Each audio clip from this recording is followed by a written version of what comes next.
Hello friends, welcome to my channel Vasan's kitchen.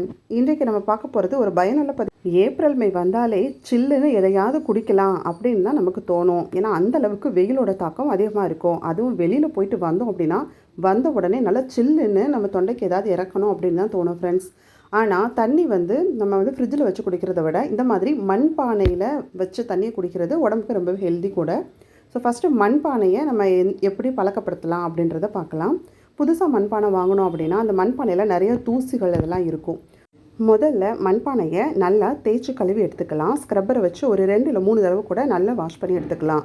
உள்பக்கம் வெளிப்பக்கம் எல்லாமே நல்லா தேய்ச்சி கழுவிட்டு அதுக்கப்புறமா அந்த பானையில் நம்ம அரிசி கழுவின தண்ணி இருக்கு இல்லையா, அந்த தண்ணியை உள்ளே விட்டுக்கலாம். இப்போ நான் அரிசி கழுவின தண்ணியை தனியாக எடுத்து வச்சுருக்கிறேன். அந்த தண்ணியை மண்பானைக்குள்ளே சேர்த்துடலாம். சேர்த்துட்டு மிச்சம் தண்ணி மூழ்கிற அளவுக்கு அந்த மண்பானை மேல் விளிம்பு வரைக்குமே நம்ம நார்மல் வாட்டரையும் அதில் ஊற்றி ஃபில் பண்ணி வச்சுக்கலாம். வச்சுட்டு ஒரு மூடி போட்டு இப்படியே விட்டுறலாம்.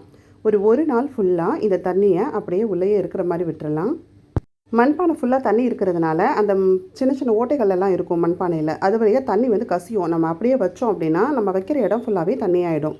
ஸோ அதனால் நம்ம கீழே ஒரு பிளேட் வச்சு அதில் ஒரு வளையம் மாதிரி வச்சு அது மேலே நம்ம மண்பானையை வச்சோம் அப்படின்னா பானையும் ஸ்டடியாக இருக்கும்.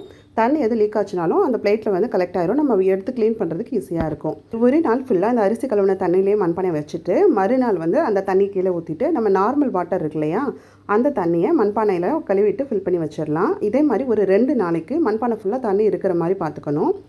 2 நாள் கழித்து 3ஆவது நாள் மண்பானையில் இருக்க தண்ணியில் கீழே ஊற்றிட்டு நல்லா வாஷ் பண்ணிவிட்டு நம்ம குடிக்கிற தண்ணியை மண்பானையில் ஊற்றி வச்சிடலாம். ஊற்றி வச்சு மேலே நல்லா கவர் பண்ணுற மாதிரி அந்த மண்பானையை ஓப்பன் ஃபுல்லாக கவர் ஆகிற மாதிரி ஒரு மூடியை வச்சு மூடி வச்சிடலாம். அந்த மூடி மேலே ஒரு டம்ளர் வச்சிட்டோம் அப்படின்னா நம்ம எப்போனாலும் தேவை டைமில் ஓப்பன் பண்ணி தண்ணியை எடுத்து குடிச்சிட்டு மறுபடியும் அதிலே வச்சிடலாம். ஸோ குடிக்கிறதுக்கும் சூப்பராக இருக்கும் ஃப்ரெண்ட்ஸ், டேஸ்ட்டும் சூப்பராக இருக்கும். இன்னொரு டிப்ஸ் ஃப்ரெண்ட், வெட்டி வேர் இருக்கு இல்லையா, வெட்டி வேர் உடம்புக்கு ரொம்பவே குளிர்ச்சி கொடுக்கக்கூடியது. அந்த வெட்டி வேரை க்ளீன் பண்ணிவிட்டு இந்த மாதிரி ஒரு சின்ன கட்டு மாதிரி கட்டி வச்சுக்கலாம்.